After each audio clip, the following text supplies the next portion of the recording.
Now, we can also apply the determinant in solving for the area, volume, and equation of lines and planes. So we have here the area of a triangle with vertices x sub 1, y sub 1, x sub 2, y sub 2, and x sub 3, y sub 3 is equivalent to, we have plus and minus 1/2 times the determinant of the matrix, which consists of the following entries. In row 1, you will have your x sub 1, y sub 1 followed by 1. In row 2, we'll have x sub 2, y sub 2 followed by 1. And in row 3, we will have x sub 3, y sub 3 followed by 1. And simply evaluate the determinant. And just adjust the sign. So you can choose plus or minus to give a positive area. Now, the determinant can also be used to test for collinear points in the xy plane. So we will have here 3 points with the following coordinates: x sub 1, y sub 1, x sub 2, y sub 2, and x sub 3, y sub 3 are collinear if and only if the determinant of the matrix is equal to 0. Now, the matrix will have the following entries: x sub 1, y sub 1 followed by 1, x sub 2, y sub 2 followed by 1, and x sub 3, y sub 3 followed by 1.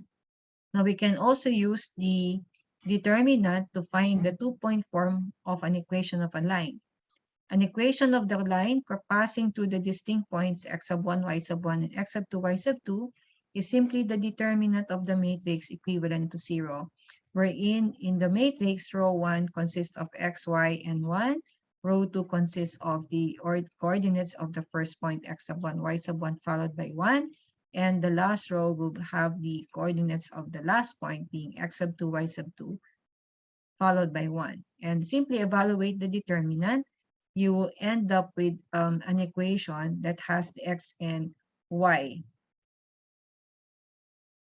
In example number 6, we're asked to find an equation of the line passing through 2 points. So say we have here, find an equation of the line passing through the points 2, 4, and -1 and 3.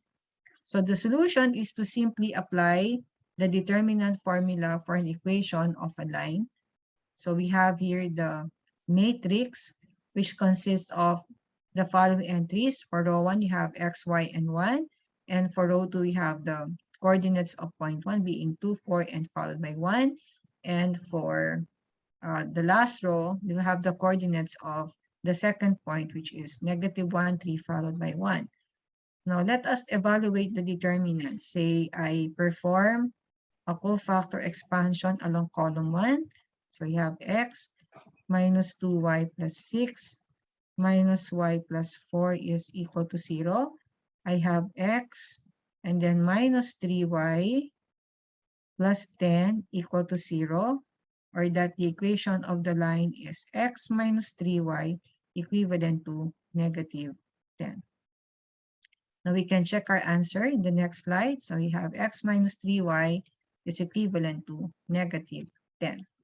Now we can also use the determinant to find the volume of a tetrahedron. The volume of a tetrahedron with vertices x sub 1, y sub 1, z sub 1, x sub 2, y sub 2, z sub 2 for the second vertex. For the third vertex, we have x sub 3, y sub 3, z sub 3.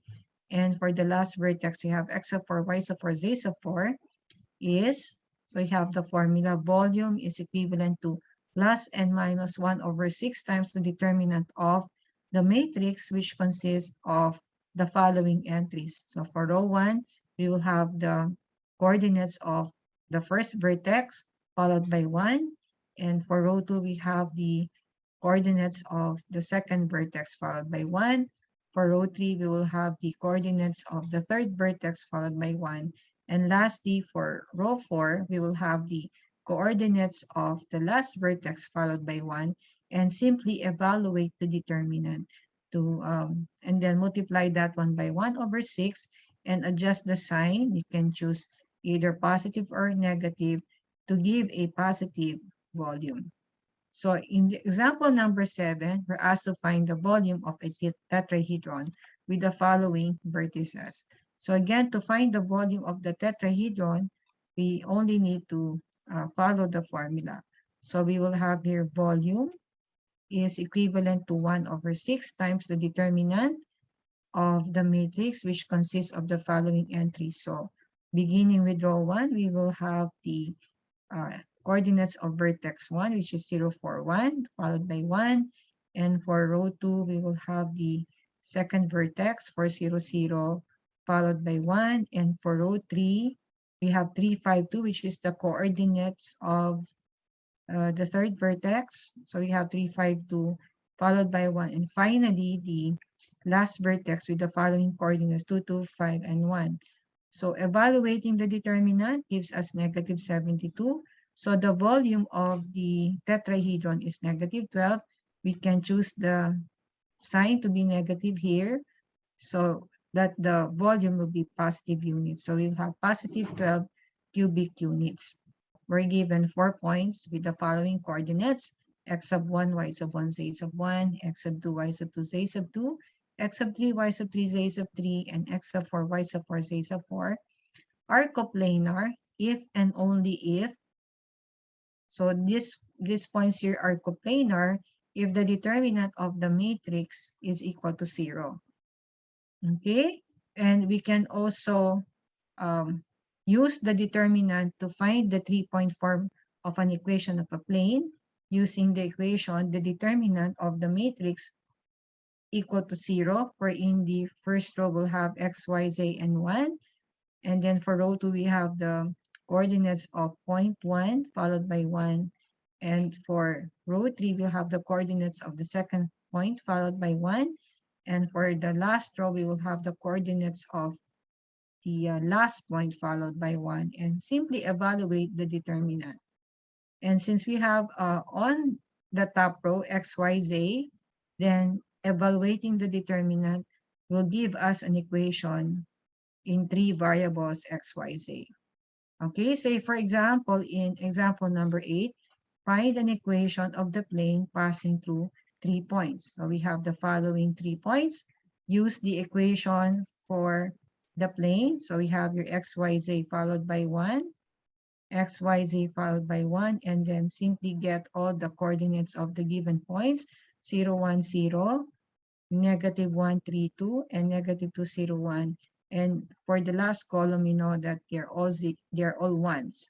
And then evaluate the determinant of this matrix equal to 0. We will end up with an equation in x, y, and z. In row 2, I already have 2 zeros. So if I will change 1 to 0 to increase the number of zeros in that row, then the problem solving will be simplified. Okay, now how can I make 1 0? Now, what I can do here is to subtract column 4 from column 2 to be the new column 2. That is column 2 minus column 4 to be the new column 2. So in this case, I will have for column 1, that will be x, 0, negative 1, negative 2. And then for column 2, I will have y minus 1. And then 1 minus 1, that will be 0. And then 3 minus 1, that will be 2. 0 minus 1 is negative 1. And for column 3, I still have my z, 0, 2, 1. And for the fourth column is still 1, 1, 1, 1. Now I have 3 zeros in row 2. Then I can just make use of the cofactor expansion. Cofactor expansion at row 2. I will have 4x. And then I will have a negative 3y. And then this is equivalent to positive 3. And then plus 5z is equal to 0. Or I will have 4x minus 3y plus 5z is equal to negative 3. Now this will be the equation of the plane. Now let us check our answer. So you have here 4x minus 3y plus 5z is equivalent to negative 3. So for today, we were able to apply the determinant in finding the adjoint of a matrix. And consequently, we can use the adjoint of a matrix to find the inverse of a matrix. We were also able to solve the system of equation using Cramer's rule and apply the determinant in finding the equation of a 2-point form equation of a line and a 3-point form equation of a plane. We were also we were able to apply the determinant in testing whether points are collinear and coplanar. And we also use the determinant in finding the area, say, of a polygon and a volume of a solid.